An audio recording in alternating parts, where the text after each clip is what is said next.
Police are looking into a crash that killed a man on a bicycle last night and say the driver who hit him didn't stop.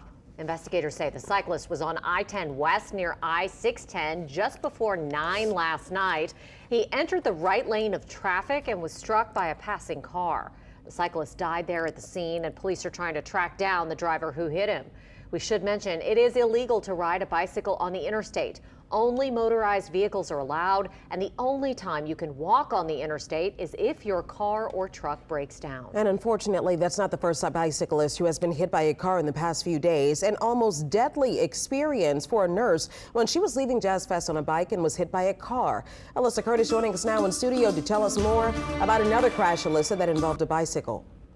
Yeah, a very scary moment for her and bicyclists across the city. The driver who hit her fled the scene. Now she's in the hospital fighting for her life.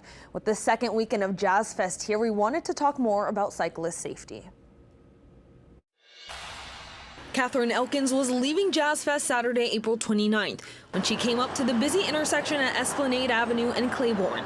When Elkins tried to cross the street around 9 p.m., she was hit by a car, which then fled. According to our partners at NOLA.com, Elkins was sent flying and landed on the neutral ground.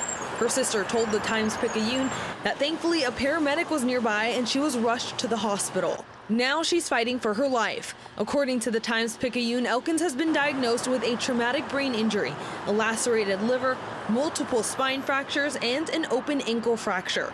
According to the GoFundMe set up by her sister, Elkins is progressing at, quote, superhuman speed. While Elkins is recovering, another bicyclist died Wednesday night after being hit by a car on Interstate West near the I-610 exit. The driver in this incident also fled. While biking on the interstate isn't allowed, bike safety advocates like Laura Harris with Bike Easy says both incidents show the need to do more to ensure cyclist safety. Harris says the mayor's Moving New Orleans Bikes campaign has been a great start, but wants to see more done. We still have work to do as far as educating both drivers and people biking on how to share the road safely. We still have a lot of work to do in building infrastructure to make sure that these people can get, where they need to go safely. In New Orleans, it's common to see bikers, but with Jazz Fest, it becomes an even more popular way to get around. Harris says even if drivers and cyclists do simple things to be more attentive, it can go a long way. For drivers, so instead of just like flinging your car door open, use your opposite hand. It forces you to look back and see if anyone's coming in your path. And for cyclists, things like communicating what you're doing, like using your signals, riding in a place you can be seen, riding in the same direction as traffic. In hopes we can all safely share the road.